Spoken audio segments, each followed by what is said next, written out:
You're watching Rurouni K95's anime review on Ghost in the Shell Standalone Complex Solid State Society. Hi Ruronis, this is your pal Rurouni K95 here. Today's anime review, I get to cover another anime movie from 2006. For today's anime review is Ghost in the Shell Standalone Complex Solid State Society. Ghost in the Shell Standalone Complex Solid State Society is a 2006 science fiction anime film and part of the Ghost in the Shell Standalone Complex series based on Masamune Shirow's manga Ghost in the Shell. It was produced by Production IG and directed by Kenji Kamiyama. I mean, the film is set in 2034, 2 years after the events of Ghost in the Shell Standalone Complex second gig series.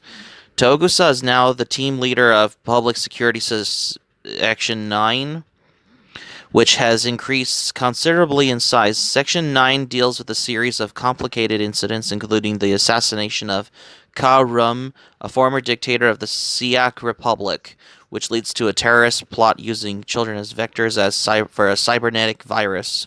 Investigations reveal that a hacker nicknamed the Puppeteer is behind the entire series of events. The film which had a production budget of 360 million yen, debuted in Japan on Sky Perfect TV on September 1st, 2006, and it was released in North America in 2007. A stereoscopic 3D version of the film was released in 2011. The film received a generally positive reviews, but it was criticized for being a dialogue heavy and lack in action. So let's review this anime. In 2034, 2 years after the events of Ghost in the Shell Standalone Complex Ekken Gig series, Public Security Section 9 is investigating a string of particularly mysterious suicides by refugees from the Siak Republic. Chief Aramaki conducts a raid to arrest the refugee dictator, only to find him already dead. In retaliation, a Siak operative plans a terrorist attack with a micro-machine virus. Bato is sent to intercept the Siak operative and encounters Kusanagi, who is conducting her own investigation.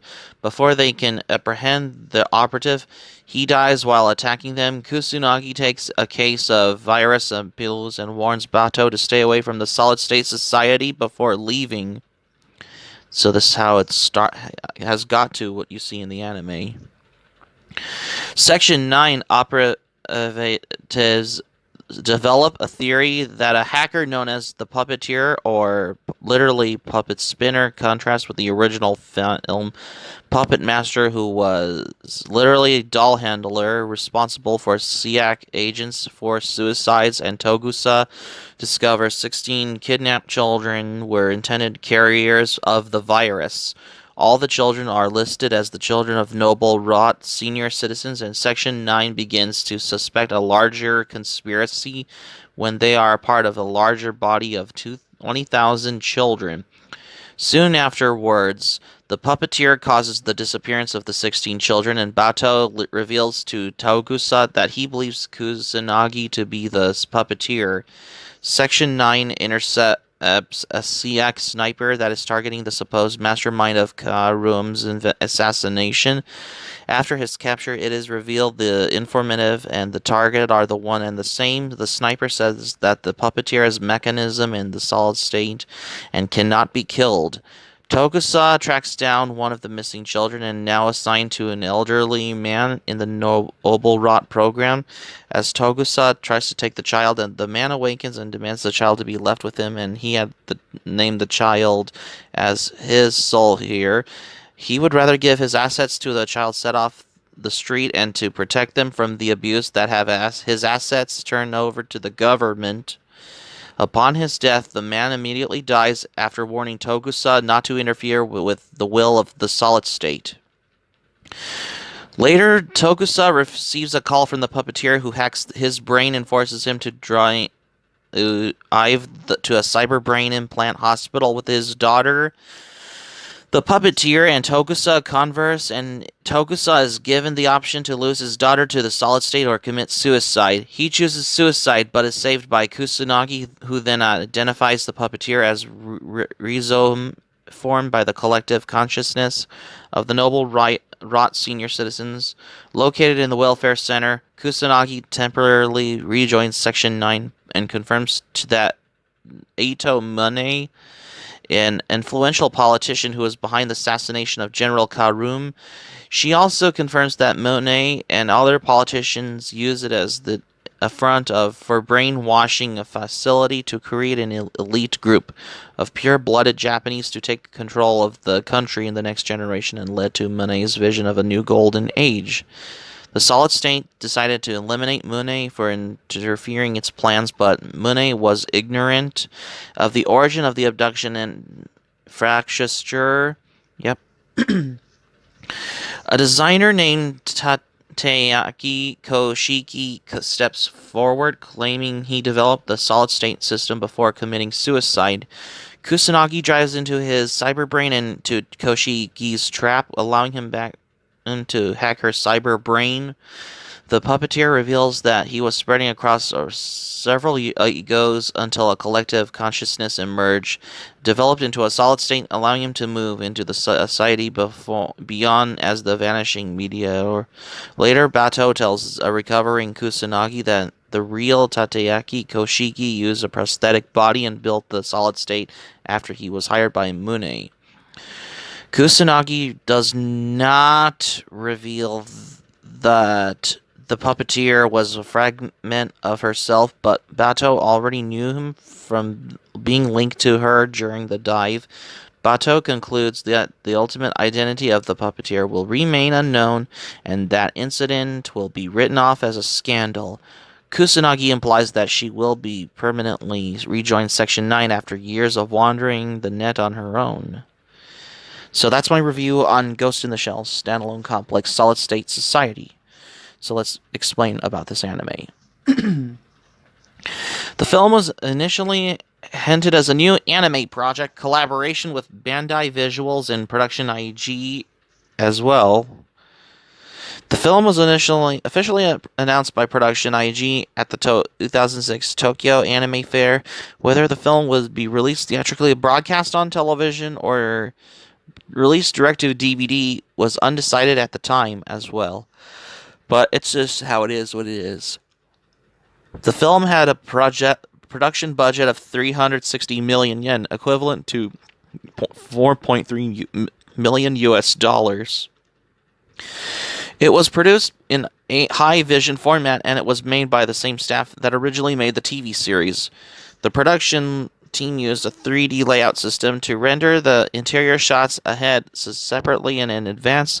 The art team was tasked to draw lightning boards to show position of lightning sources in the scene to improve overall the quality of the animation. One of the themes in the series was Motoko Kusanagi's rebirth. The team had a difficult time portraying Motoko Kusanagi and her return to Section 9. Kenji Kamiyama stated that he felt that the characters have obtained ghosts of their own, and that Kusanagi needed a conceiving story in order to return to Section 9. Shotaro Suga noted that Kusanagi was more going back to her old self, rather than showing the new strength she found when she left Section 9.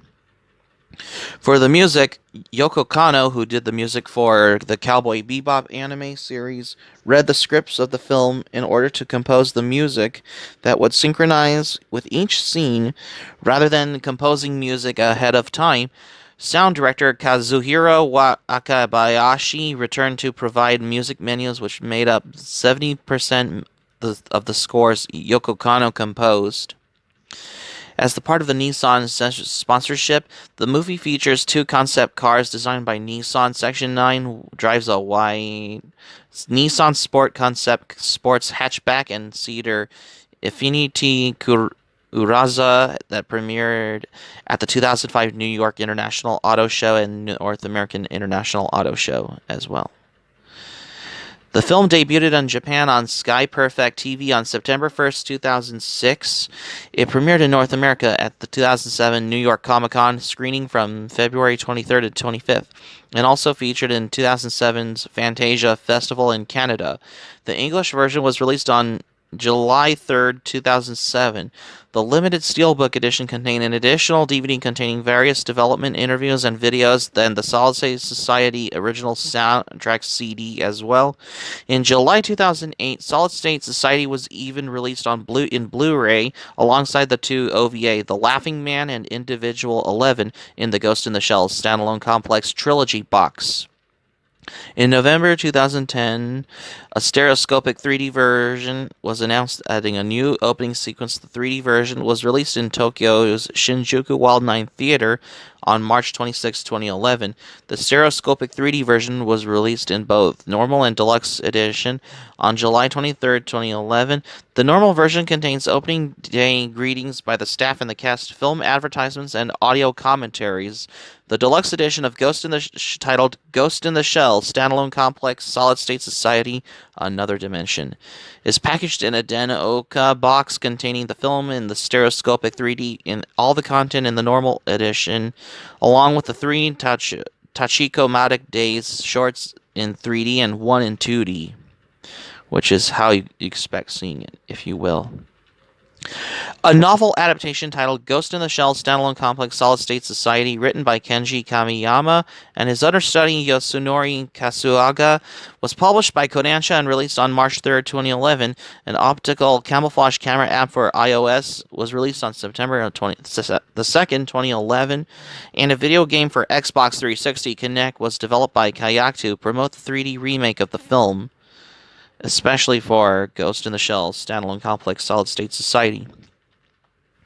Oh, and the voice Togusa was voiced by Crispin Freeman in the English dub, but in the original Japanese version is Koichi Yamadera, who's known for anime such as Dragon Ball Super, Ninja Scroll, Ranma Half, Urotsuki Doji, Legend of the Overfiend, Neon Genesis Evangelion, and he's also known for other animes such as Bosoko Adventure, Mock Sweet, Red Photo Zillion, Lippy Dandy, City Hunter 2. He's also in every anime series as well. And he's also in Mobile Police Pat Labor as well. And he's also famous as the voice as Spike Spiegel in the Cowboy Bebop anime series, and he's also known for the voice as Nagamitsu in Samurai Champloo in episode 8 of the Samurai Champloo anime series. Forgot to mention that one as well. And he's also in the second series of Hunter x Hunter. Forgot to mention what Koichi Yamadera is in. And of course, Batou is voiced by Richard Epcar in the English dub, who's known for the voice as Daisuke Jigen in Loop in the third series. But in the Japanese version is Aikio Otsuka, who's known for other animes like the JoJo's Bizarre Adventure series, Detective Conan, My Hero Academia, Mobile Suit Gundam, 0083 Stardust Memory, and other animes he's also done work on as well. Yeah, because they're, basically Ghost in the Shell Standalone Complex Solid State Society, in my opinion, this takes place on the events after the second gig anime TV series. Even though I've looked back on my previous anime review on the Ghost in the Shell previous Ghost in the Shell movies directed by Mamoru Oshii, which are the first two of them, as well as Ghost in the Shell Standalone Complex and second gig anime TV series as well. I've looked back on my previous anime reviews, which is my opinion, I guess. So that's going to be it for my anime review on this anime movie, Ghost in the Shell Complex Solid State Society, for today's anime review. Thank you for watching. Before we go, here's my thoughts. Because when I first watched this, in my opinion, this takes place on the events after the second gig anime television series, which how I expect seeing the events in this anime movie. Hope subscribe for content. My anime plan link in the description down below. You can share this video on your Twitter, Facebook, if you have Twitter, Facebook account, and all social media. Be sure to give this video a thumbs up by clicking on the like button on this video. Feel free to leave in the comments in the comments section below in this video. Be sure to subscribe to my channel, RurouniK95. Feel free to join my channel, especially if you're new to my channel. Hit the notifications bell button. Be sure to get notified on there, and keep it otaku for this anime review. And I've got another anime review coming up for tomorrow's anime review. Stay tuned for my next anime review. I got another anime movie directed by Satoshi Kon for tomorrow's anime review on Perfect Blue. Stay tuned for my next anime review on Perfect Blue, because you won't want to miss another anime review.